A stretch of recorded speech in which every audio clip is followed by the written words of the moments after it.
Bukan maksudnya. Tidak. Izin bentar. Tidak. Teman-teman suruh undang aku sama Bang Dalbo dong. Bang Dalbo pengen gabung katanya Bu Darni, nggak apa-apa ya? Live dulu buat Bang Dalbo lah, live. Iya, suruh Bang Dalbo live dong teman-teman. Udah OTW. Oke, siap. Ya, kita oke. Twing. Duir. On cam dong. Tunjukkan Ya, Bang Dalbo wajah on cam tampanmu. dia. Bang Singa. Sabar ya. Sabar. Singa juga Tunggu dulu, dong. saya mau ini dulu, Singa. Sabar dulu. Saya mau pengcam. Gimana caranya ini? Itu udah tinggal dibalik aja kameranya.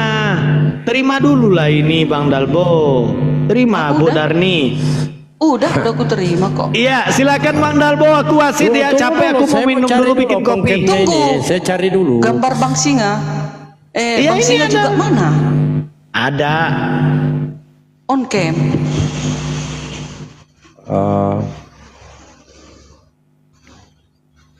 Nah, asik nggak begini? Itu nggak ada yang ganggu kita ya. Iya dong. Nah, Beginilah nih, Ito mau seharusnya beli ini nggak? diskusi. Ini Danau Toba nih Ito. Nih, Danau Iya. Toba nih. Aku yang ngelukis itu, belilah. Masa nggak mau beli nih Bang Singa nih?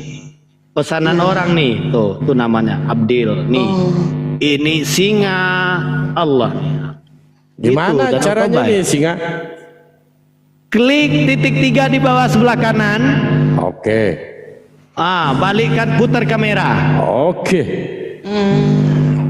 Oh, gitu Ya, sama silakan ya. Bang Dalbo. Bisukan Ini membalik- pembahasannya Oke. tentang pelanggaran 10 perintah Allah. Ternyata di 10 perintah Allah yang kelima, orang Kristen melanggar. Lukas 14:26. Jikalau seorang datang kepadaku dan ia tidak membenci bapaknya, ibunya, istrinya, anak-anaknya, saudara-saudaranya laki-laki atau perempuan, bahkan nyawanya sendiri, ia tidak dapat menjadi muridku, kata Yesus. Nah, bagaimana ini? Silakan.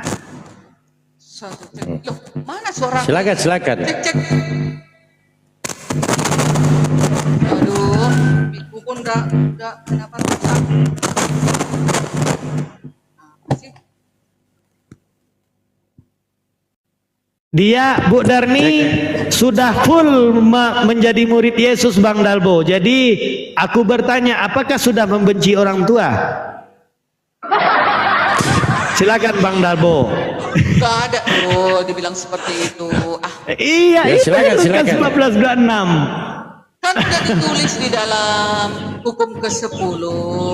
Hukum ke-5, hormatilah orang tuamu. Kalau di Lukas 14 ini, ayat 26 itu maksudnya jika dia meninggalkan Yesus, salah satu keluarga kita itu loh, kita membenci, terpisah kita darinya karena dia kan sudah pergi.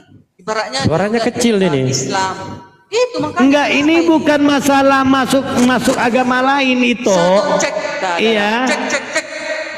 Iya, jadi seandainya nih ibu itu menjadi murid Yesus juga, keluarga itu sama-sama menjadi murid Yesus. Jadi kalian itu harus saling membenci karena harus menjadi murid Yesus. Begitu enggak? Enggak, tadi kan udah ku jawab. Tapi itu menolaknya, macam mana lagi ku bilang. Tetapi Iya, kalau silakan Bang Dalbo. kami di kekristenan seperti itu. Hukum kelima udah jelas-jelas hormati. Kita diawali dulu hukum pertama toh. Iya. Iya, silakan Bang Dalbo sama Bu Darni. Aku istirahat dulu mau minum kopi. Teringatnya, di dalam keislaman adakah diajarkan 10 hukum? Ada. Di surat Luqman di surat Luqman itu di ayat 13, jangan sekutukan Allah. Nah, kita runutkan satu persatu. Ya. Nah, tentunya di sini juga di dalam hukum Taurat itu, di dalam Keluaran 20 nomor 5, nomor 3, di situ dikatakan jangan ada ilah-ilah lain di hadapanku. Ya. Nah, Betul. lalu ketika Yesus disalib, kata Paulus dalam Roma 14 nomor 5 nomor 9, Paulus mengatakan Sebab untuk itulah Kristus telah mati dan hidup kembali supaya ia menjadi Tuhan. Nah, ini tentu melanggar dari hukum utama yang ada di hukum Taurat. Jangan ada ilah-ilah lain di hadapanku. Betul enggak, Bu Darni? Dalam Taurat Keluaran 20 nomor 3. Lalu sebab untuk itulah Kristus telah mati dan hidup kembali supaya ia menjadi Tuhan. Kenapa bisa jadi begini? Karena terlebih dahulu Paulus membatalkan hukum Taurat. Sebab dengan matinya sebagai manusia ia telah membatalkan hukum Taurat dengan segala perintah dan ketentuannya. Artinya segala perintahnya. Sedangkan Yesus sendiri tidak pernah membatalkan hukum Taurat. Janganlah kamu menyangka bahwa aku datang untuk menegakkan hukum Taurat atau kitab para nabi. Aku datang bukan untuk menegakkannya, melainkan untuk menggenapinya. Karena aku berkata kepadamu, sesungguhnya sebelum lenyap langit dan bumi ini, satu iota atau satu titik pun tidak akan ditegakkan dari hukum Taurat sebelum semuanya yang terjadi. Ya. Jadi perkara-perkara antara ajaran Yesus dengan ajaran Paulus sangat bertentangan. Yesus mengatakan engkau harus menyembah kepada Tuhan Allahmu, hanya kepada Dia sajalah engkau berbakti. Lalu Paulus menjadikan Yesus Tuhan. Nah, ini pernyataan Yesus ternyata bertentangan dengan Paulus. Ketika Yesus mengatakan di Yohanes 17:8, sebab segala firman yang engkau sampaikan kepadaku telah kusampaikan kepada mereka dan mereka telah menerima. Artinya firman ini dari pengajaran Yesus ini sudah finish. Lalu firman dari mana lagi yang diterima oleh Paulus? Itu dulu, Bu Darni, silakan. Aku ya, apa ada suaraku ya? Kok kecil suaraku ini? Kecil. Di setel dulu lah, sebelum kita lanjut lebih jauh. Kumat, kontak handsetnya. 1, 2, cek. Jangan sampai. Kenapa ya? Iya, ada apa tadi? Keras suaranya. Itu kontak dia kontak. Dan kemudian Bang Dalbo Mungkin begini. Mungkin Bunda Darmi melihat tampang saya kelepak-kelepak. Jadi ikutan itu. iya. Bang Dalbo 10 Bang Dalbo punya istri. pastilah orang ganteng. Enggak mau. Iya. Bang Dalbo, Saya mencari 10 ini. hukum Taurat itu ada juga di Al-An'am 151 sampai 153 itu Bang Dalbo. Lengkap siap. terperinci sekali. Sekarang aku ya. Iya. Sekarang aku kan. Sebenarnya Paulus dan Yesus kompaknya. Makanya di dalam Galatia 3 ayat 24 jangan tembak aku, Bang. Makanya di dalam Galatia 3 ayat 24, hukum Taurat adalah penuntun bagi kamu sampai Yesus datang. Yesus berkata, 1 titik atau 1 iota, jangan kau rubah hukum. Hukum Taurat itu kan hukum moral.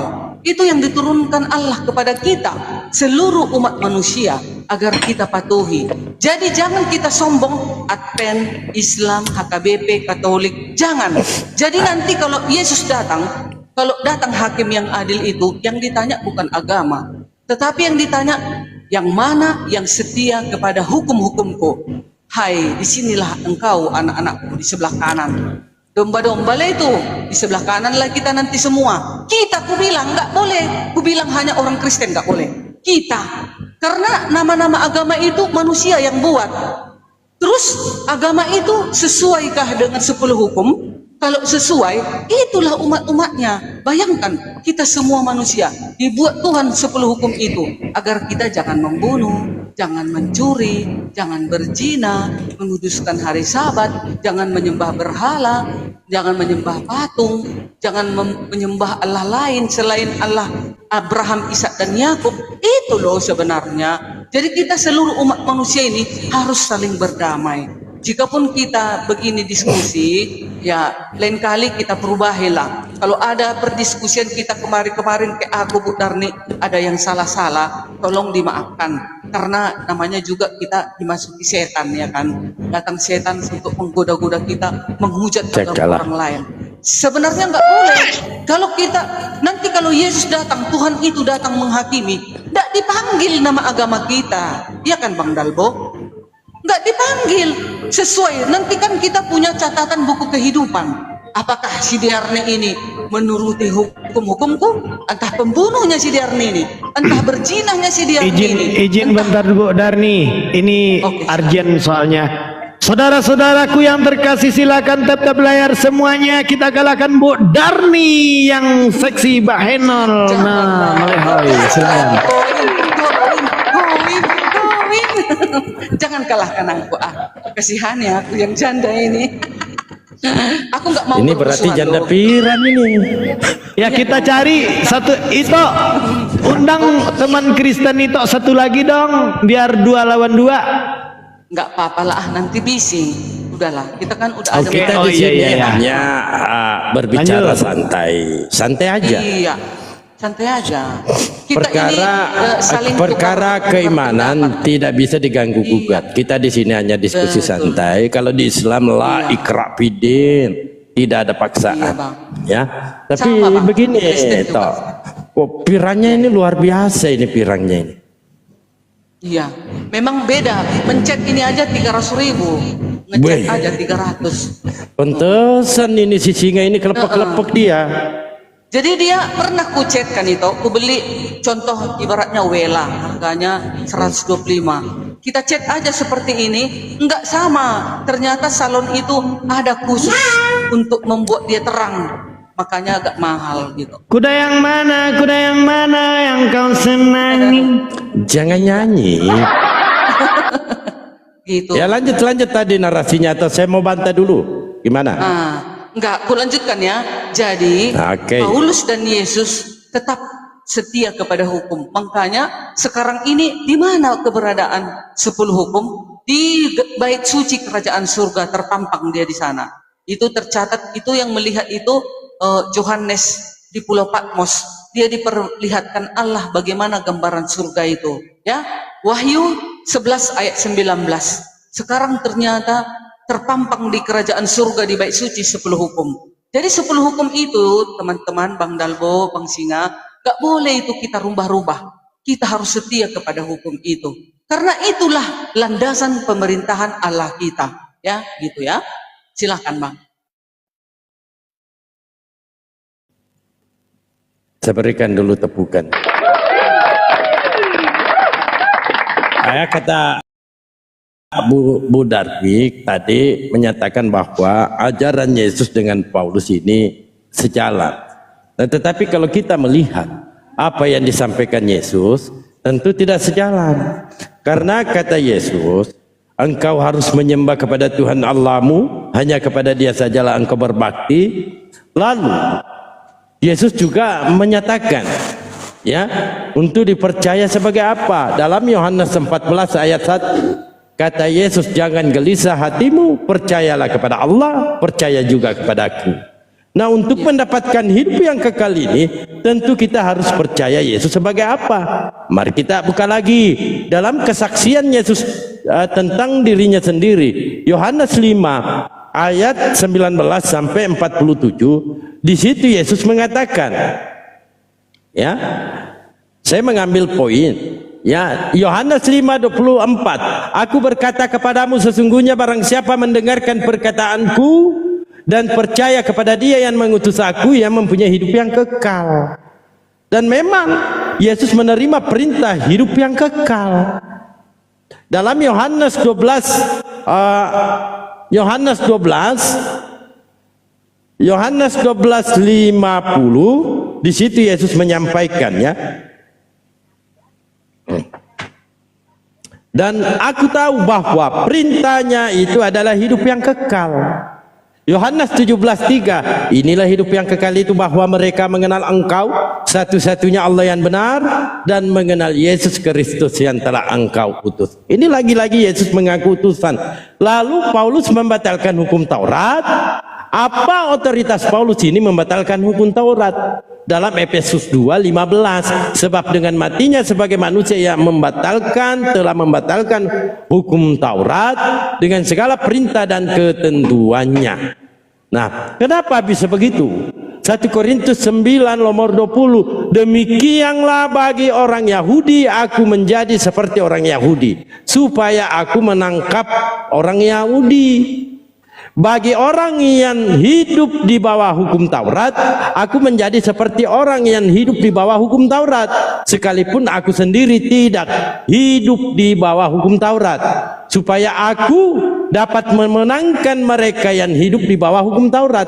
Artinya Paulus ini entah mau dikatakan bunglong, dia nggak jelas juga sih.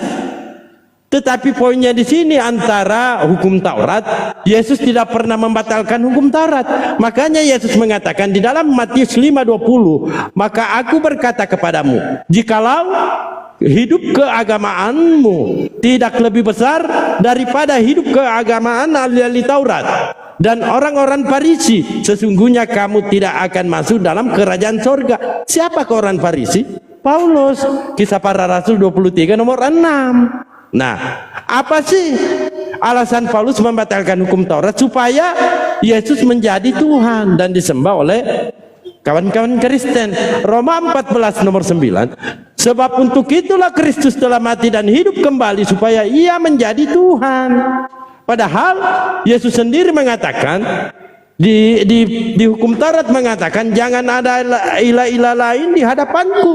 Keluaran 20 nomor 3. Lalu engkau harus menyembah kepada Tuhan Allahmu, hanya kepada Dialah saja engkau berbakti. Maka dalam Matius 23 15, karena kamu, saya buka dulu ya, celakalah kamu hai ahli-ahli Taurat dan orang-orang Farisi, hai kamu orang-orang munafik, sebab kamu mengarungi lautan dan menjelajah daratan untuk mentobatkan satu orang saja menjadi penganut agamamu, dan sesudah ia bertobat kamu menjadikan dia orang neraka yang 2 kali lebih jahat daripada kamu itu sendiri. Nah, di sini ternyata yang selalu disampaikannya oleh Yesus ini yang mengaku orang Farisi ini Paulus. Kisah Para Rasul 23 nomor 6. Siapa orang Farisi ini? Siapakah mereka ini? Selaku pendiri-pendiri agama Kristen. Silakan. Oke, aku ya. Nah, Matius 5 ayat 20, hidup agamamu adalah seperti orang Farisi. Ya, biar kita lihat dulu siapa orang Farisi ini ya.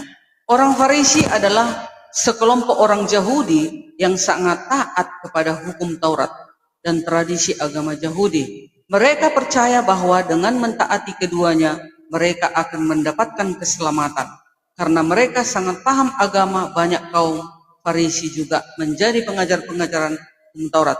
Namun Tuhan Yesus malah mengecam orang Farisi itu. Karena apa? Karena dikatakan di dalam situ, siapakah orang Farisi itu? Orang Farisi itu ciri-cirinya adalah 1, memamerkan kebaikan. Matius 6 ayat 5. Suka berdoa di tempat umum untuk dilihat orang, memamerkan perbuatan baik. Itulah ciri-ciri orang Farisi. Jadi menuntun nomor 2, menuntun ketaatan pada hukum tanpa kasih. Matius 23 ayat 23. Yesus mencela mereka yang begitu ngotot pada aturan kecil, namun mengabaikan hal-hal yang lebih penting seperti keadilan, kasih sayang, dan iman. Itulah ciri-ciri orang Farisi. Yang ketiga, terima dulu. PK-nya terima. Udah. Menganggap diri sendiri lebih baik. Lukas 18 ayat 11 sampai 12. Bang Dalbo terima PK-nya Bang Dalbo. Iya, mereka merasa paling saleh dari orang lain. Itu ciri-ciri orang Farisi. Ayat 4. Fokus pada penampilan luar. Orang Farisi sangat memperhatikan penampilan luar, mengabaikan kondisi hati mereka. Dalam Matius 23 ayat 27, Yesus menggambarkan mereka sebagai kuburan yang dicat putih, tampak indah dari luar, namun penuh dengan tulang mati dan segala macam kotoran. Nah, itulah maksudnya Yesus. Jangan engkau seperti orang Farisi itu. Tetapi Paulus tidak ada ciri-cirinya yang di keempat itu. Dia tidak ada memamerkan kebaikan. Malah Paulus itu selama hidupnya dia penginjilan dengan penuh kasih. Dia penginjilan enggak pernah mendapatkan harta. Dia penginjilan enggak pernah mendapatkan banyak-banyak wanita yang cantik-cantik. Enggak ada loh teman-teman. Malah Paulus itu ditangkap dan dia matinya aja dibunuh, dipenggal kepalanya.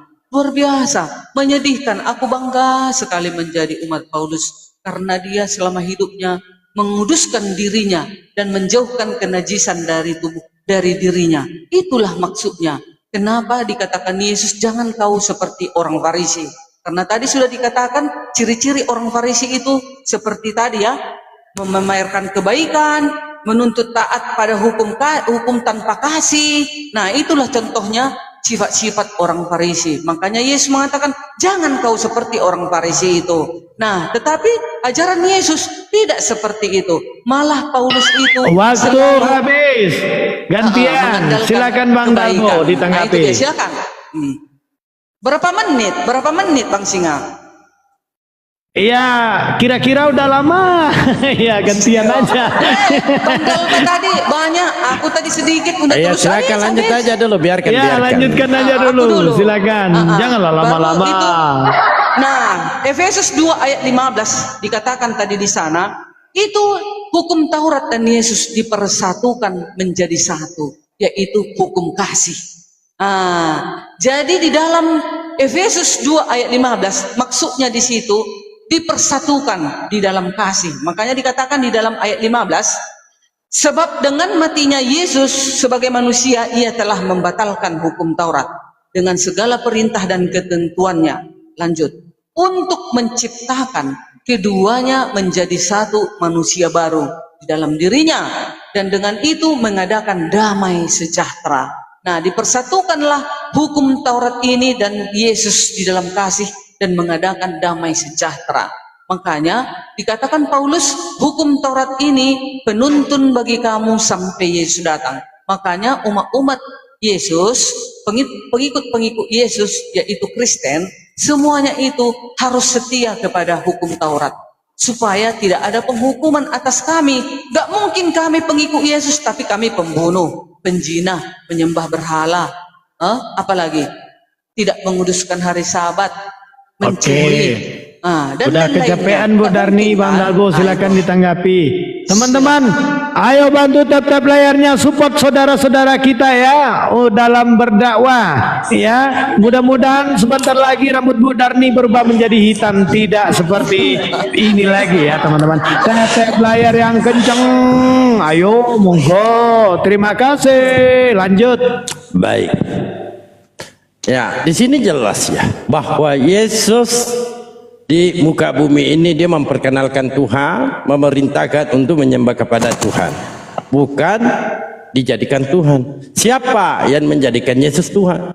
Paulus, berdasarkan tadi ya di Roma 14 nomor 9. Kenapa dia jadikan Yesus Tuhan? Nah, terutama dia ini yang sangat bertentangan dengan ajaran Yesus dengan Paulus ini.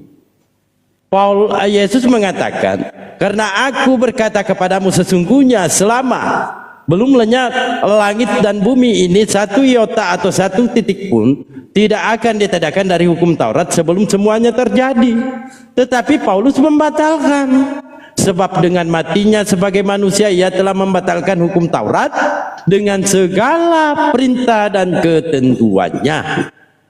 Nah, ini jelas ini. Maka tidak ada di dalam Bible ya mengaku orang Farisi selain Paulus. Maka di sini dalam Matius 23:15, celakalah kamu hai ahli Taurat dan orang Farisi, hai kamu orang munafik, ya, sebab kamu mengarungi lautan dan menjelajah daratan untuk mentobatkan satu orang saja menjadi penganut agamamu. Dan sesudah ia bertobat, kamu menjadikan dia orang neraka yang dua kali lebih jahat daripada kamu sendiri. Nah, di sini jelas siapakah sosok yang mengarungi lautan, menjelajah daratan? Paulus. Ini dalil-dalilnya ada dalam Kisah Para Rasul 27 ayat 1, Kisah Para Rasul 16, 11 sampai 15. Paulus ini berlayar kemana-mana. Apa lagi nih? Oke, lanjut lagi. Terima itu. Oke. Nah, kita buktikannya bahwa tidak ada satupun sosok di dalam Bible itu yang mengaku sebagai orang Farisi selain Paulus, berdasarkan Kisah Para Rasul 23 nomor 6. Dan karena ia tahu bahwa sebagian dari mereka itu termasuk golongan-golongan orang Saduki, dan sebagai termasuk golongan-golongan orang Farisi yang berseru dalam mahkamah agama itu. Katanya, hai saudara-saudaraku, aku adalah orang Farisi, kata Paulus. Hai saudara-saudaraku, akulah orang Farisi. Nah, silakan Bu Darti, tunjukkan satu orang saja selain Paulus yang mengaku orang Farisi. Kan tidak ada. Maka kata Yesus dalam Matius 23 19, janganlah kamu menyebut siapapun Bapa di bumi ini, karena hanya satu Bapakmu, yaitu Dia yang di sorga. Paulus juga mengaku Bapa yang ada di dalam Yesus Kristus. Sebab sekalipun kamu mempunyai beribu-ribu pendidik dalam Kristus, kamu tidak mempunyai banyak Bapa, karena akulah, kata Paulus, akulah yang dalam Kristus Yesus telah menjadi Bapamu. Nah, ini sangat jelas. Yesus mengatakan, janganlah kamu menyebut siapapun Bapa di bumi ini, karena hanya satu Bapamu, yaitu Dia yang di sorga. Paulus lagi mengaku bahwa dia adalah Bapa yang ada di dalam Yesus Kristus. Nah, ini dulu Bunda Darti, di manakah Yesus membatalkan hukum Taurat, dan apa otoritas Paulus ini membatalkan hukum Taurat? Silakan. Oke, nah tadi kan katanya siapa orang Farisi selain Paulus? Setelah saya cek, ada juga. Selain Paulus, guru-guru Farisi terkemuka lainnya termasuk antara lain Gamaliel dan Nikodemus. Gamaliel seorang Farisi yang dihormati dan guru hukum, disebut dalam Kisah Para Rasul 5 ayat 34 sampai 40 sebagai suara yang moderat dan bijaksana dalam Sanhedrin. Itu ya, selain Paulus ada juga orang Farisi Gamaliel dan Nikodemus juga itu termasuk terkemuka dan yang baik dan bijaksana. Nah, tetapi orang Farisi yang dimaksud dengan Yesus tadi itu ciri-cirinya itu tadi, satu, memamerkan kebaikan. Itu ada ayatnya di dalam Matius 6 ayat 5. Suka berdoa di tempat umum untuk dilihat orang, memamerkan perbuatan baik. Matius 6 ayat 5. Itu maksudnya orang Farisi. Orang Farisi itu pamer. Maksudnya orang Farisi itu dia tahu hukum-hukum, tapi mereka tidak melakukannya. Nah, itu maksudnya orang Farisi. Jangan kau seperti itu. Itu maksudnya Yesus. Tetapi kalau Paulus, walaupun dia orang Farisi, tapi dia tidak ada ciri-cirinya yang keempat di Alkitab. Dia tidak pernah memamerkan kebaikan, malah dia penginjilan di dalam kasih. Ya, bayangkan ya, dengar ya, biar ku lihat dulu silsilah Paulus. Ya, ini dia. Dengar ya, Paulus dalam pelayanannya, ya. Paulus di dalam pelayanannya 2 Korintus 6 ayat 1 sampai 10. Ayat 3, dalam hal apapun kami tidak memberi sebab orang tersandung. Nah, itu Paulus, supaya pelayanan kami jangan sampai dicela. Maksudnya di situ mereka tidak mau menajiskan diri mereka, supaya jangan mereka tersandung, supaya jangan orang untuk mencela penginjilan mereka. Jadi Paulus sewaktu penginjilan itu tetap menguduskan dirinya dari segala perbuatan yang menjijikkan, supaya jangan tercela. Sama dengan kita juga, jika ada di antara kita ini para apologet di Islam ataupun di Kristen, kita itu harus membuat diri kita ini kudus. Jangan sampai-sampai kita didapati orang-orang ketahuan kita mengadakan perjinahan lah, melakukan kejahatan, berbagai macam kejahatan, maka nanti tersandung penginjilan kita itu. Nah, begitu. Jadi Paulus pun seperti itu. Di dalam ayat 4, sebaliknya, dalam segala hal kami menunjukkan bahwa kami adalah pelayan Allah, yaitu dalam menahan dengan penuh kesabaran, dalam penderitaan, kesesakan, dan kesukaran. Itulah penginjilan Paulus. 2 Korintus 6 ayat 4. Ayat 5, dalam menanggung dera, dalam penjara, dan kerusuhan, dalam jerih payah, dalam berjaga-jaga dan berpuasa. Itu dilakukan Paulus. Ayat 6, dalam kemurnian hati, pengetahuan, kesabaran, dan kemurahan hati, Roh Kudus dan kasih yang tidak munafik. Nah, itu dia. Itu enggak munafik. Orang Farisi itu munafik. Tetapi Paulus tidak pernah melakukan kemunafikan. Itu di ayat 6. Ayat 7.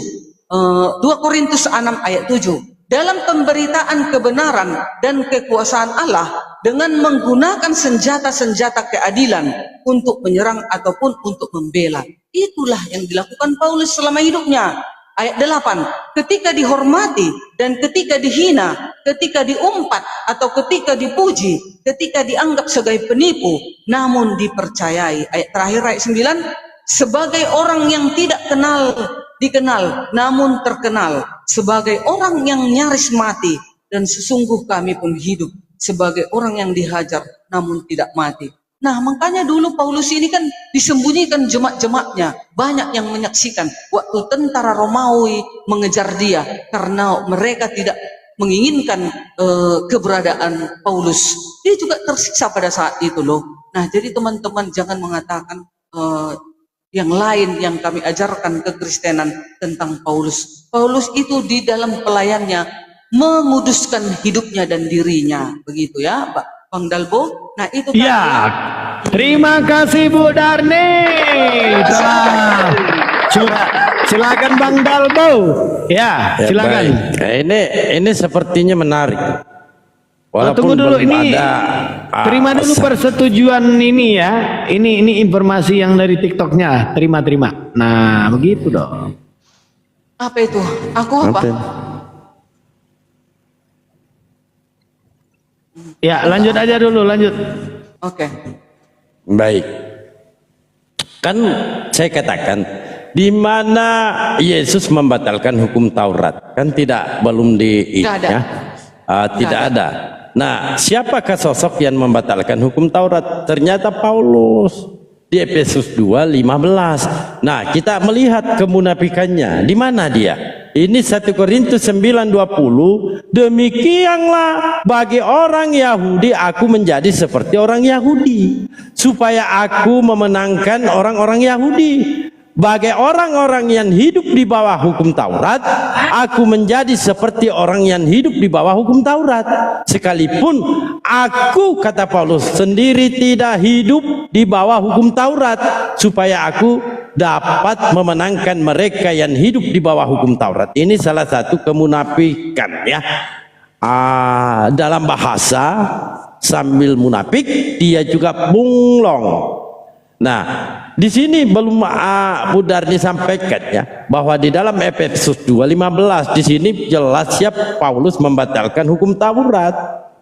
Ya. Lalu dalam Matius 24 ya, 24 nomor 5 dan seterusnya. Tapi saya terangkan dulu ya. Kata Yesus dalam Yohanes 17:8, sebab segala firman yang engkau sampaikan kepadaku telah kusampaikan kepada mereka dan mereka telah menerimanya. Artinya firman yang disampaikan oleh Yesus itu sudah kelar, sudah finish.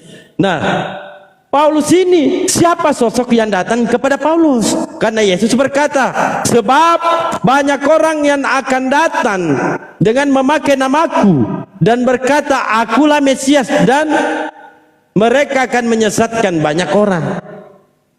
Lalu dalam Matius 24:23, pada waktu jika itu orang berkata kepada kamu, lihat Mesias ada di sini atau Mesias ada di sana, jangan kamu percaya. Ini pernyataan Yesus. Bahkan ditegaskan, camkan itu, jangan kamu percaya.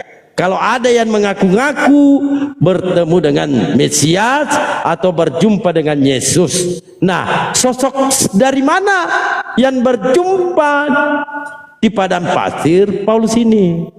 Apakah Yesus atau Lucifer? Karena Yesus mengatakan, pada waktu itu jika orang berkata kepadamu, lihat Mesias ada di sini atau Mesias ada di sana, jangan kamu percaya. Sedangkan Yesus itu sudah kelar. Ya, penyampaian Yesus itu sudah selesai. Karena dia mengatakan, sebab segala firman yang engkau sampaikan kepadaku telah kusampaikan kepada mereka, dan mereka telah menerimanya, akhirnya selesai. Nah, siapa sosok yang ketemu dengan Paulus dan memberikan firman kepada Paulus?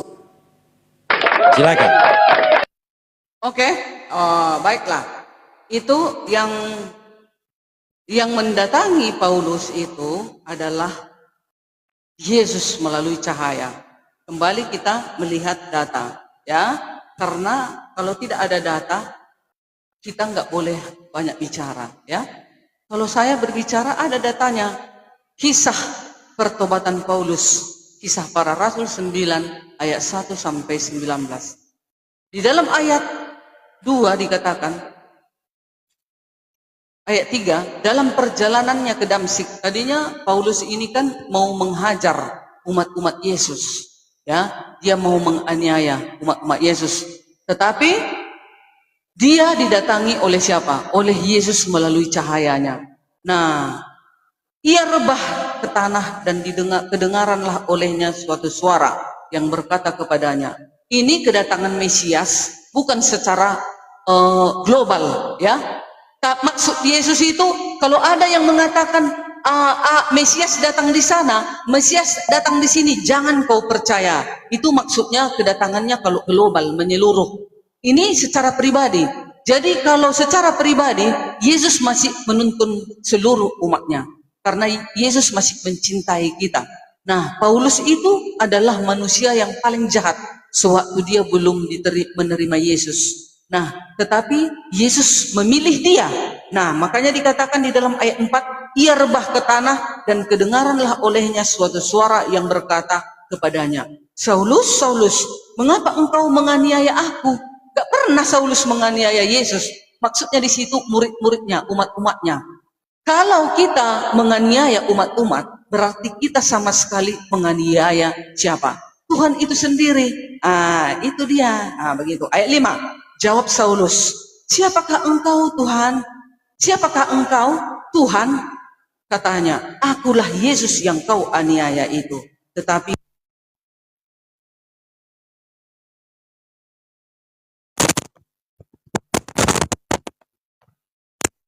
hilang suaranya Bu Darni. Ayo dukung teman-teman dengan cara tap-tap layar dan supportnya ya.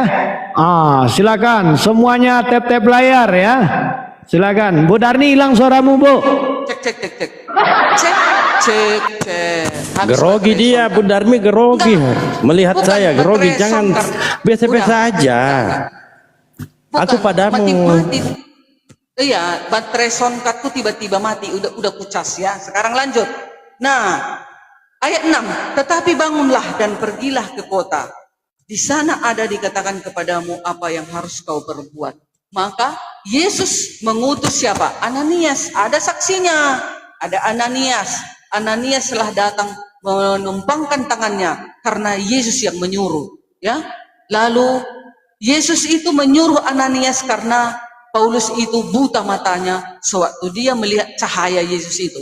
Sama sewaktu Musa melihat Allah di Gunung Sinai melalui api di semak duri itu, kan pingsan dia kan.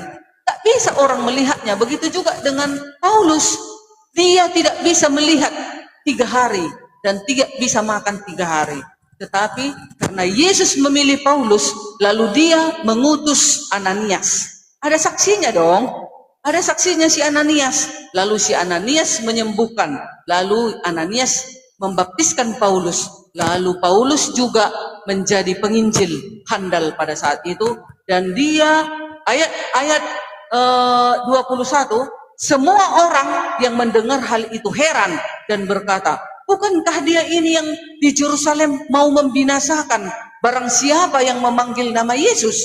Dan bukankah ia datang ke sini dengan maksud untuk menangkap dan membawa mereka ke hadapan imam-imam besar kepala?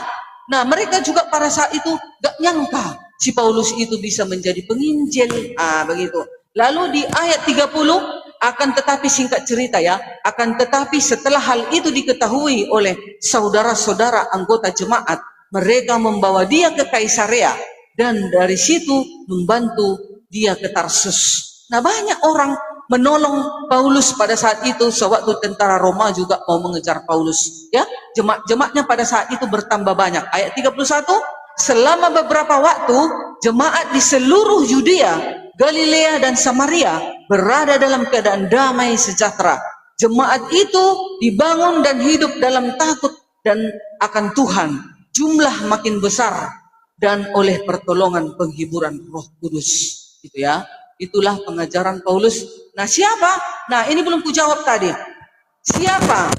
Siapa yang menjadikan Yesus itu Tuhan? Kan Paulus kan katanya, bukan. Yesus itu Tuhan itu sudah memang dari awal. Yesus berkata di dalam Wahyu 1 ayat 8, Aku adalah yang awal dan yang akhir. Ya? Aku adalah Alfa dan Omega, yang awal, yang akhir, yang maha kuasa, dan yang akan datang. Siapa yang akan datang untuk menghakimi seluruh umat, seluruh manusia? Siapa yang akan datang untuk mengumpulkan segala bangsa di hadapannya? Ya Yesus. Siapa yang akan menghakimi seluruh umat manusia? Manusia ini akan dihadapkan ke tahta pengadilan Yesus. Siapa? Yesus. Ayatnya ada 1 Korintus 5 ayat 10. Seluruh umat manusia akan datang ke tahta pengadilan Yesus. Seluruh umat manusia, seluruh bangsa akan dihadapkan ke siapa? Ke dalam kehadapan Yesus. Bayangkan itu. Jadi kami sebagai umat Kristen, kami tidak ragu bahwa dia adalah Tuhan dan Juru Selamat, dan yang akan menentukan kami itu selamat atau tidak. Makanya kami mengikuti dia karena dia datangnya dari surga. Hanya orang yang datang dari surga yang tahu bagaimana keadaan surga. Makanya Yesus berkata, Aku akan datang kembali menjemput engkau. Di mana aku berada, engkau pun berada. Bayangkan itu. Apa berani para nabi berkata seperti itu? Menjemput manusia dan akan menempatkan di mana nanti dia berada. Dia pun berada. Manusia itu pun berada. Enggak ada. Hanya Yesus perkataannya seperti itu. Masihkah kami umat Kristen meragukan perkataan Yesus itu? Bayangkan dia akan menghakimi, datang ke dunia. Aku akan datang untuk menghakimi dunia. Firmanku sudah kuselesaikan. Ya, sudah diselesaikan. Lalu dilanjutkan oleh siapa? Rasul pilihannya. Itulah siapa? Paulus. Jadi kami sedikit pun tidak akan goyah bahwasanya Paulus adalah penerusnya. Penerus generasi, meneruskan penginjilan, yaitu yang terdapat di dalam buku-buku yang tercatat. Dan seluruhnya Injil yang terdapat di dalam Matius, Markus, Lukas, Yohanes, itulah Injil. Makanya juga dikatakan, aku heran, ada pertanyaanku teman-teman. Untuk kalian teman muslim, satu ya, ini dia. Tolong dijawab ya. Nah, kenapa kalian teman-teman tidak mengakui Injil Matius, Markus, Lukas, Yohanes? Sementara ternyata di dalam buku kalian juga dikatakan, bentar ya, sabar. Inilah kalau apa?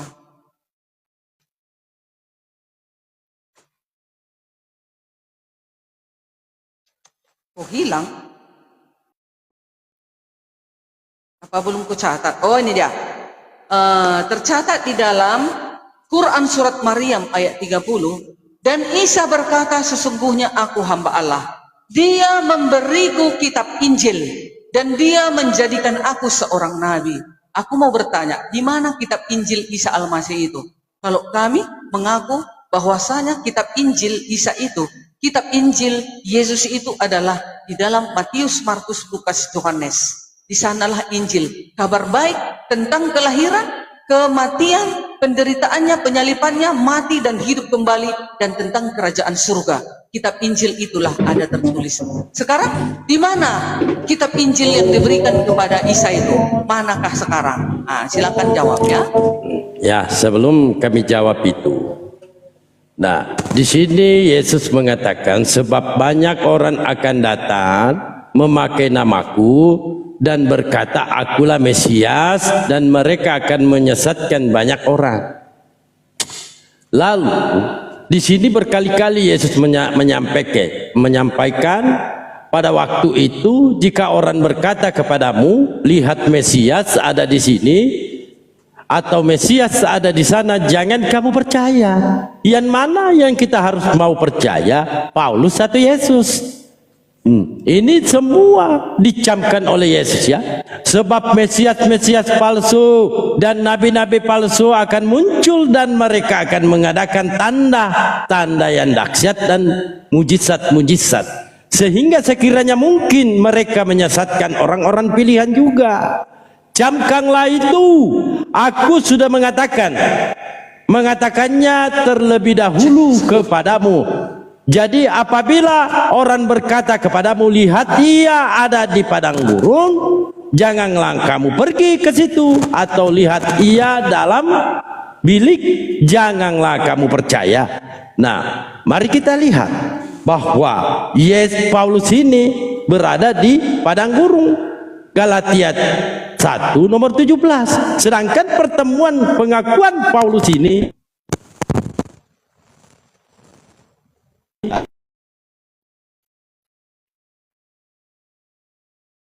pada 9 ya. Saulus, mengapa engkau menganiaya aku? Sejak kapan Paulus menganiaya Yesus? Kan tidak ada. Nah, di sini pengakuan Yesus ya. Sebab banyak orang akan datang memakai namaku. Artinya banyak penyesat memakai namanya Yesus, termasuk Paulus yang menjadikan Yesus Tuhan. Kata Yesus dalam Matius 7:15, waspadalah terhadap nabi-nabi palsu yang datang kepadamu dengan menyamar seperti domba, tetapi sesungguhnya mereka adalah serigala yang buas. Nah, dengan judul perikop hal pengajaran yang sesat. Nah, saya mengambil satu poin di sini ya. Bukankah setiap orang akan berseru kepadaku Tuhan, Tuhan, akan masuk dalam kerajaan sorga, melainkan ia melakukan kehendak Bapakku yang di sorga. Apa kehendak Bapa yang di sorga? Kita buka dalam Yohanes 6. Yohanes 6, walaupun belum dijawab ya. Yohanes 6:29. Inilah pekerjaan yang dikehendaki Bapa, yaitu hendaklah kamu percaya kepada Dia yang telah diutus oleh Bapa. Siapakah yang diutus oleh Bapa? Yesus. Lalu kenapa Yesus dijadikan Tuhan? Karena Paulus, Roma 14 ayat 9, sebab untuk itulah Kristus telah mati dan hidup kembali supaya ia menjadi Tuhan. Lalu Bu Darmi mengatakan dari dulu dia jadi Tuhan berdasarkan wahyu. Ya, Ibu Darmi kan nggak baca secara keseluruhan. Di sini jelas, aku adalah Alfa dan Omega, firman Tuhan Bapa yang ada dan yang sudah ada dan yang akan datang yang maha kuasa. Begitupun Yesus ketika naik duduk di sebelah kanan Bapa, dia mengatakan aku duduk di sebelah kanan yang maha kuasa. Tidak pernah Yesus mengatakan dirinya maha kuasa, tidak ada dalil itu. Bahkan Yesus mengatakan aku tidak dapat berbuat apa-apa dari diriku sendiri. Aku menghakimi sesuai dengan apa yang aku dengar, dan penghakimanku adil, sebab aku tidak menuruti kehendakku sendiri, melainkan kehendak Dia yang telah mengutus aku. Jadi Yesus, apapun dia dihakimi itu berdasarkan kehendak atau perintah yang didengarkan dari Bapa. Karena Yesus menerima firman Yohanes 17:8 tadi saya sampaikannya. Lalu di sini ketika ada orang kaya yang berjumpa dengan Yesus, dia bertanya, Guru, perbuatan baik apakah yang harus aku perbuat untuk memperoleh hidup yang kekal? Apa jawab Yesus? Apakah sebabnya engkau bertanya kepada aku tentang apa yang baik? Hanya satu yang baik. Tetapi jika engkau ingin masuk ke dalam hidup, turutilah segala perintah Bapa. Bukan perintah Yesus, perintah Bapa. Apa perintah Bapa? Kita harus percaya Yesus sebagai utusan Tuhan untuk menyampaikan firman. Inilah pekerjaan yang dikehendaki Bapa, yaitu hendaklah kamu percaya kepada Dia yang telah diutus Bapa. Lalu Yohanes di sini jelas ya. Yohanes 5:24, aku berkata kepadamu, sesungguhnya barang siapa mendengarkan perkataanku dan percaya kepada Dia yang mengutus aku, ia mempunyai hidup yang kekal. Ini sangat bertentangan ya. Ajaran-ajaran yang disampaikan oleh Yesus berdasarkan dari firman yang diterima dari Bapa, nah bertentangan dengan apa yang disampaikan oleh Paulus. Paulus menjadikan Yesus Tuhan, padahal dalam Keluaran 20 nomor 3 dan seterusnya, di situ dikatakan, jangan ada ilah-ilah lain di hadapanku. Lalu bagaimana mungkin ketika Yesus menyampaikan engkau harus menyembah kepada Tuhan Bapa, hanya kepada Dialah saja engkau berbakti. Nah, ketika Paulus menjadikan Yesus Tuhan, tentu Bunda Darmi menyembah Yesus, kan bertentangan. Nah, ketika Anda menyembah Yesus, Andalah salah satunya yang tidak dikenal oleh Yesus. Pada waktu itu aku akan berterus terang kepada mereka dan berkata, aku tidak pernah mengenal kamu, hanyalah daripadaku kamu sekalian pembuat kejahatan. Ya, pembuat kejahatan ini apa? Pembuat kejahatan akidah. Apa yang diajarkan Yesus, engkau harus menyembah kepada Tuhan, Anda menyembah Yesus. Itulah yang dimaksud oleh Yesus, pembuat pelaku kejahatan. Jangankan kelas jemaat ya, kelas pendeta yang mampu bermujizat, mengusir setan dalam nama Yesus, tidak dikenal, bahkan diusir oleh Yesus. Ini jelas dengan data. Judul perikop, hal pengajaran yang sesat, Matius 7:15 sampai 23. Nah, saya kembalikan lagi, siapa sosok yang bertemu dengan Yesus? Paulus di padang gurun, sedangkan Yesus tadi sudah menyampaikan, jangan kamu percaya. Nah, yang mana yang kita harus percaya, pernyataan Paulus atau perkataan Yesus? Yesus sendiri mengatakan berkali-kali, camkanlah, aku sudah mengatakan terlebih dahulu kepadamu. Jangan kamu percaya kalau ada yang menjual-jual namaku. Jangan kamu percaya, berdasarkan Matius 24 nomor 5 sampai dan seterusnya. Jangan percaya, kata Yesus. Yang mana kita harus percaya? Paulus atau Yesus? Atau jangan-jangan ada kebohongan di antara dua data ini? Silakan. Aku ya, jangan kau percaya Yesus datang di padang gurun, kan begitu? Kata Yesus, Mesias datang di sana, Mesias datang di sini. Jangan kau percaya. Tadi kan sudah Ibu Darni jawab. Sewaktu Yesus datang mendatangi ini pribadi, Yesus bukan datang secara global, ya. Mesias itu belum datang secara global. Yang didatangi hanya Paulus. Dia hanya mau memilih Paulus melanjutkan penginjilan itu, ya. Makanya lagian bukan hanya Paulus yang menyaksikan, prajurit melihat, ada yang melihat, ada yang melihat cahaya itu, ada hanya mendengar cahaya itu. Ada saksinya. Nah, Ananias tadi menyaksikan. Yesus langsung datang kepada Ananias, bahwasanya si Paulus itu sekarang lagi buta. Dia butuh pertolonganmu, pergi sana, kau doakan dia. Lalu kemudian dia dibaptiskan Ananias. Ada saksi-saksinya. Kecuali nggak ada saksi, makanya ini ada ditulis. Makanya ada data sejarahnya. Kecuali nggak ada data sejarahnya. Nah, kami umat Kristen masih sampai saat ini, kami masih tetap percaya bahwasanya sewaktu Yesus mendatangi Paulus itu melalui cahaya yang menyaksikan ada. Siapa itu? Para prajurit-prajurit. Nah, sampai Paulus itu kan tadi saya bilang, dia sampai buta loh, nggak melihat 3 hari dia, nggak makan, nggak minum dia 3 hari. Sama dengan Musa waktu melihat Allah di Bukit Sinai, di Gunung Sinai, sewaktu menurunkan 10 hukum Allah itu. Musa kan pingsan. Begitu juga, makanya dikatakan Yesus itu adalah siapa? Tuhan. Kalau enggak dia Tuhan, mana mungkin dia akan menghakimi manusia? Kan tadi sudah saya bilang di dalam Matius 24 ayat 30-31. Dia akan mengumpulkan segala bangsa loh. Dia akan mengumpulkan segala bangsa di hadapannya. Saksi-saksinya itu semua ada, makanya dikatakan Injil. Berimanlah engkau kepada Injil.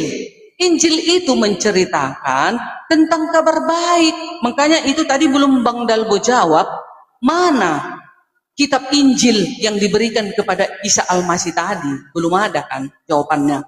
Gak bisa itu hilang, karena firman Tuhan itu kekal selama-lamanya. Pasti ada itu menjaganya, itu gak akan mungkin itu hilang. Mana Injil, kitab Injil itu? Nah, kami umat Kristen ada, makanya dikatakan di buku kalian, berimanlah kalian kepada Taurat, Zabur, dan Injil. Ada dong Taurat, Zabur, dan Injil. Itulah yang ada di dalam kitab Musa. Kitab Musa itu Kejadian, Keluaran, Imamat, Bilangan, Ulangan. Di sana menceritakan sudah ada di sana Yesus, tapi belum menjadi manusia. Di dalam kitab Taurat, di sana masih firman. Firman belum menjadi manusia. Nah, jadi kami umat-umat Kristen, kami tetap yakin dan percaya Yesus itu adalah Tuhan dan Juru Selamat. Dan juga Nabi Yesaya terdahulu, sebelum para nabi, sudah menubuatkan tentang kedatangan Yesus. Tercatat di dalam Yesaya 7 ayat 14. Dari anak darah itu akan lahir, yaitu seorang laki-laki, yaitu diberi nama Immanuel, Allah beserta kita. Begitu juga dengan sewaktu malaikat berkata kepada Maria di dalam Matius 18 ayat Matius 1 ayat 18. Malaikat berkata kepada Maria bahwasanya anak yang lahir itu akan kau beri nama Immanuel. Sama kan perkataan malaikat dengan perkataan Nabi Yesaya. Nabi Yesaya mengatakan beri namanya Immanuel. Itulah Yesus. Di dalam Yesaya 9 ayat 6 juga dikatakan ayat 5, dia adalah Allah perkasa, penasehat ajaib. Nah, itu dia diberi gelar kepada siapa? Kepada Yesus. Kenapa dia akan membangkitkan manusia di akhir zaman? Ada ayatnya.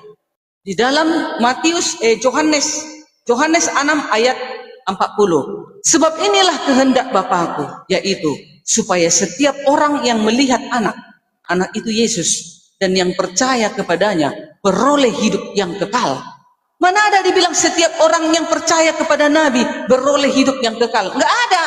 Setiap orang yang percaya kepada anak Yesus dan yang percaya kepadanya beroleh hidup kekal. Dan supaya aku, Yesus ya, supaya aku membangkitkannya pada akhir zaman. Bayangkan itu, siapa dia? Maka bisa dia membangkitkan orang pada akhir zaman. Tidak jelas Tuhan dong, udah jelas penguasa. Makanya Yesus berkata di dalam Yohanes 11 ayat 25, aku adalah kebangkitan dan hidup. Siapa yang percaya kepada aku akan hidup walaupun sudah mati. Bayangkan, dia yang menentukan seluruh manusia yang ada di muka bumi ini yang sudah mati. Jika nanti dia percaya kepada Yesus Tuhan dan Juru Selamatnya dan menuruti setia kepada hukum-hukumnya, kelak Yesus akan membangkitkannya di akhir zaman. Itu kata Yesus, Bang Dalbo. Jadi makanya hati-hati, siapa yang menolak Yesus? Aduh, aku sedih loh Bang Dalbo. Iya, ayo jangan malu kita. Percayalah, dia yang akan datang membangkitkan manusia ini nanti jika kita mati. Ada loh kebangkitan. Buktinya Yesus kan bangkit. Dia dulu membuat contoh. Dia sebagai manusia mati, bangkit kembali. Begitu juga dengan kita nanti manusia, walaupun kita sekarang mati, tetapi jangan takut. Nanti kita akan dihidupkan kembali. Siapa yang menghidupkan? Siapa membangkitkan? Yesus. Dalilnya yang mana? Yohanes 6 ayat 40. Adakah para nabi berani membangkitkan orang di akhir zaman? Gak ada Bang Dalbo, Bang Singa, gak ada. Yesus loh. Gak usah kalian gengsi. Ayo teman-teman, belum datang Yesus. Jangan sampai begitu dia datang, kita masih belum menerima dia juru selamat, Tuhan dan juru selamat. Bagaimana dia nanti membangkitkan kita di akhir zaman? Jadi di kami kekristenan Bang Dalbo, Bang Singa, siapa yang tidak menerima Yesus Tuhan dan juru selamat dan yang tidak setia kepada hukum-hukumnya, itulah yang akan dibuang ke api neraka bersama nabi palsu dan iblis. Ayatnya di mana Bu Darni?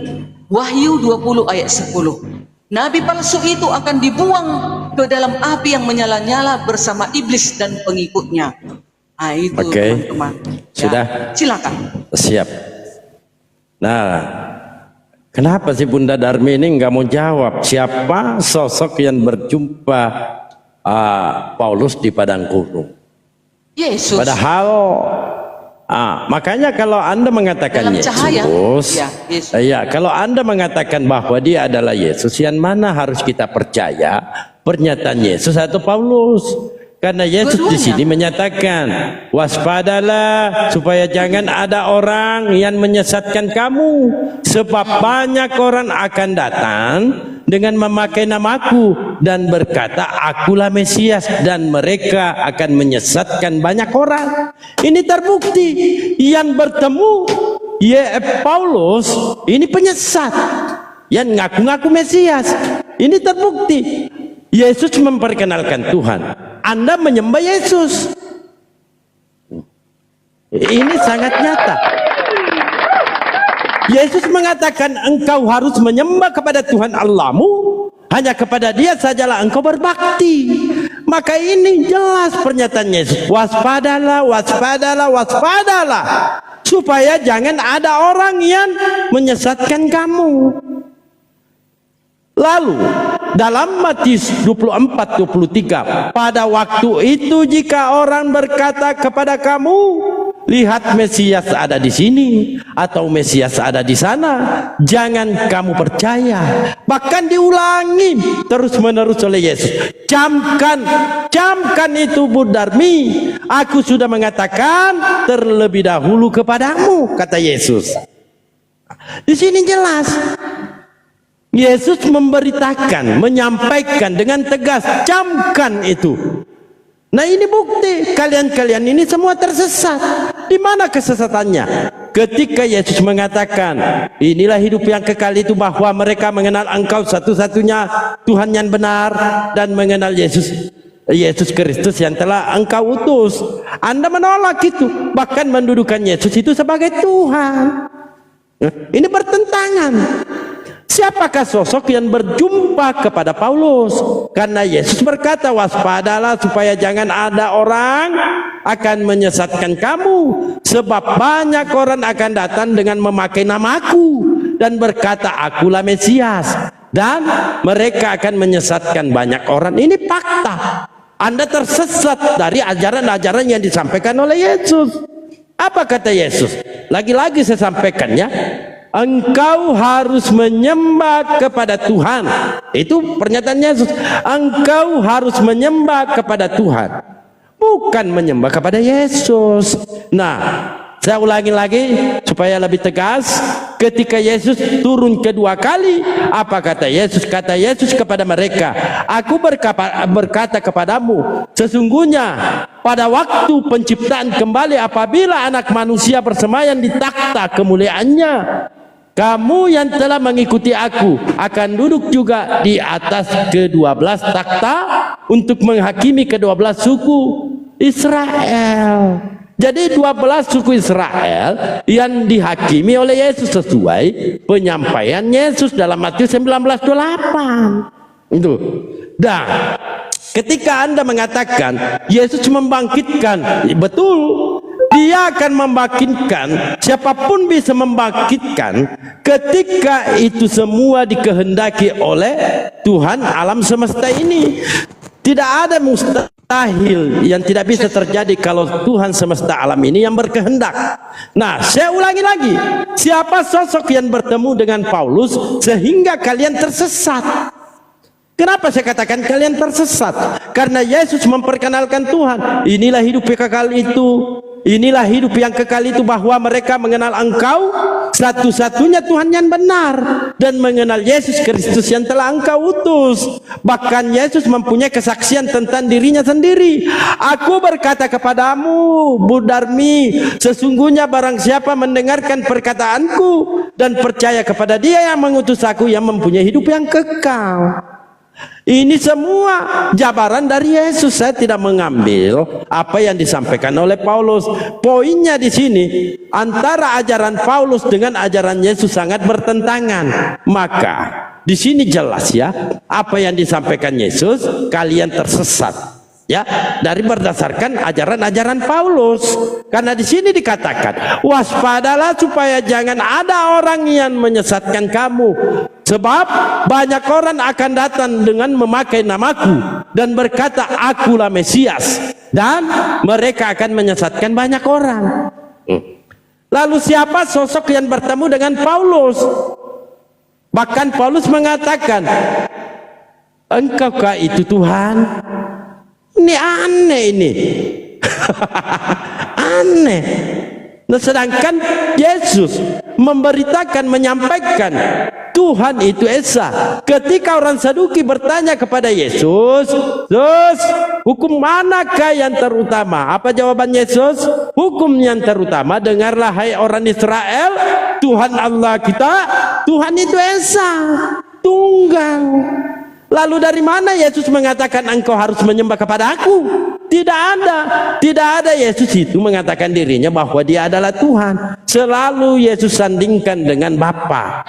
Yesus selalu mengatakan dirinya adalah utusan, bukan Tuhan, melainkan dituhankan. Dasarnya dari mana mentuhankan Yesus? Dasarnya dari Paulus. Karena Paulus mengatakan, sebab untuk itulah Kristus telah mati dan hidup kembali, supaya ia menjadi Tuhan. Oke. Siapa sosok yang bertemu Paulus di padang gurun? Karena Yesus sudah menyampaikannya terlebih dahulu. Apabila betul-betul Yesus yang ketemu dengan Paulus di padang gurun, maka Yesus ini yang berbohong atau Paulus yang berbohong? Silakan. Enggak ada yang berbohong. Betul, yang dilihat oleh Paulus dari tadi sudah Bu Darni jawab adalah Yesus di dalam cahaya, ya, dalam cahaya. Tetapi dia datang bukan sebagai global, ya, untuk seluruh manusia. Itu maksud Yesus, ya. Kalau ada mengatakan, oh di sana datang Yesus, ayo ke sana, ayo ke sana. Oh itu maksud Yesus. Tetapi tidak. Yesus datang kepada Paulus hanya untuk menobatkan pribadi Paulus. Dia mau memilih Paulus sebagai pengikutnya. Nah, yang mana maksudnya pengajaran sesat nabi palsu yang dikatakan di dalam hal pengajaran sesat di dalam Matius 7 ayat 15 itu?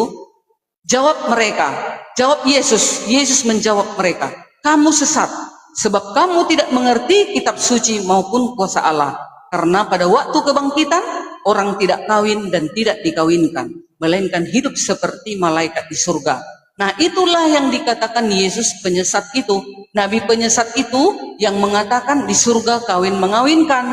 Tetapi Paulus bukan nabi. Paulus itu adalah rasul yang dipilih oleh siapa? Oleh Yesus. Dia itu tidak pernah mengajarkan bahwasanya di surga kawin mengawin, ya.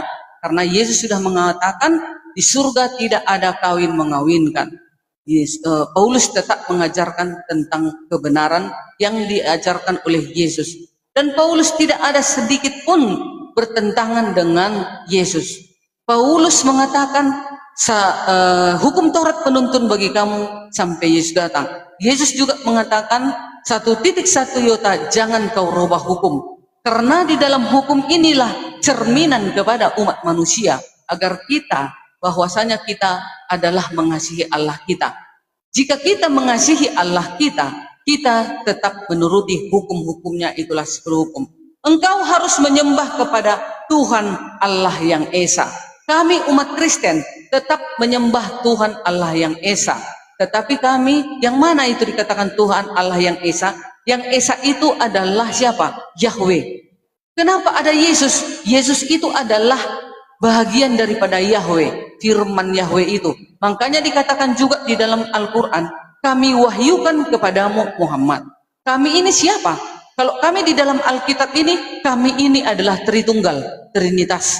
Kami ini, tiga ini di dalam satu Allah. Ya, makanya dikatakan kami wahyukan kepadamu Muhammad. Kan gitu di dalam Quran. Di dalam Alkitab juga seperti itu. Marilah kita ciptakan manusia seturut dengan rupa Allah. Kan seperti itu. Marilah kita ciptakan. Harusnya kan Allah mengatakan gini, aku menciptakan manusia serupa dengan gambarku. Harusnya seperti itu. Mari kita ciptakan manusia seturut dengan rupa Allah. Kan seperti itu. Mari ini siapa mari ini? Mari ini adalah Tritunggal. Ya, Allah Bapa, Allah Anak, Allah Roh Kudus. Allah Bapa itulah Yahweh yang sekarang berada di kerajaan surga. Allah Anak itu adalah diri Yahweh, firman Yahweh yang turun ke bumi untuk misi penyelamatan manusia dari dosa. Siapa ini Roh Kudus? Roh Kudus ini adalah nafas Allah untuk menghidupkan seluruh manusia agar kita ini, Roh Kudus ini bekerja di hati kita, melakukan kehendak-kehendak Bapa, menjauhkan diri kita dari kenajisan dan melakukan hukum-hukumnya. Makanya Yesus mengatakan, aku akan meminta kepada Bapa seorang penghibur. Nah, penghibur itu siapa? Dia menyertai kamu sampai selama-lamanya. Penghibur ini tidak mati. Penghibur ini menyertai kita selama-lamanya. Yaitu siapa? Roh Kudus tidak akan mati-mati. Roh Kuduslah yang menyertai kita selama-lamanya dan yang mengajarkan kita mengatakan kebaikan, mengajarkan kita agar kita melangkah di dalam kehendak-kehendak Bapa, yaitu perintah-perintahnya, setia pada hukum-hukumnya. Itulah yang dikatakan oleh siapa? Allah itu Esa. Ya, kami tetap mengalahkan Allahnya Abraham, Ishak dan Yakub. Karena kalau kami tidak mengalahkan Allahnya Abraham, Ishak dan Yakub, sama dikatakan itu adalah setan, mamon. Sesuai dengan dalil 2 Tawari 1, 2 Tawari 16 ayat 26. Diluar dari Allahnya, apa ini pecah kok, ada piring pecah. Di luar Allahnya Abraham, Ishak dan Yakub adalah siapa? Setan. Nah, kami umat Kristen masih tetap kepada Allahnya Abraham, Ishak dan Yakub. Nah, itu dia Bang Dalbo. Esa tetap kami Esa, begitu.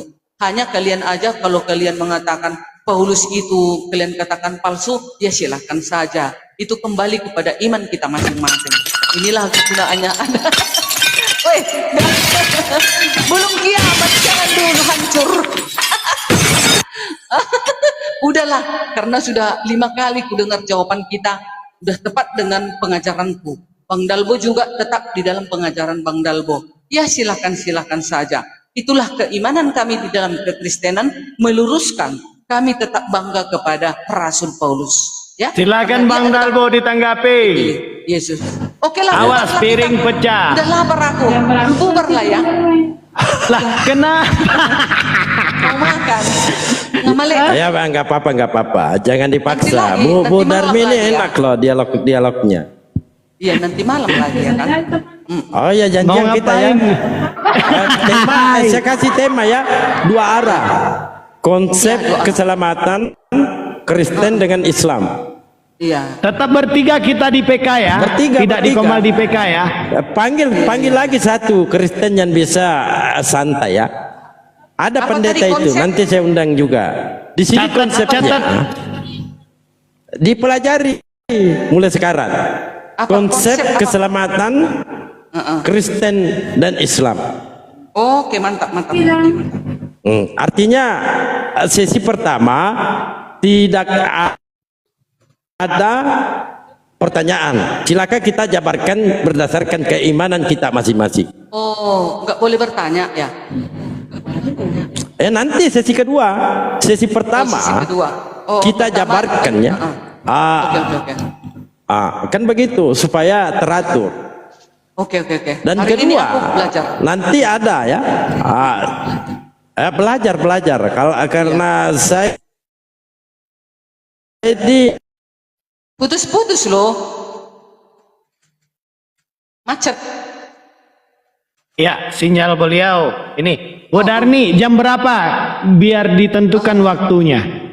Aku sih supaya jangan bising jam-jam 9 malaman gitu loh. Oke, siap jam 9 malam. Nanti kita PK. Jangan sampai nggak datang Bu Darni. Datanglah, iya. Oke, jam 9 ya. Oke, teman-teman bantu tap-tap layarnya. Jam 9 malam Bang Dalbo. Ya, ya. Oke lah ya. Kita Oke, siap. bubar Kami dulu mau ya. cari domba-domba dulu Bu Darni. Ya, silakan. Dadah. Terima kasih Oke. semua teman-teman. Ya. Oke, siap. Biar kuat ya, kita tunggu Bang Dalbo ini berserak ini Bang Dalbo ini.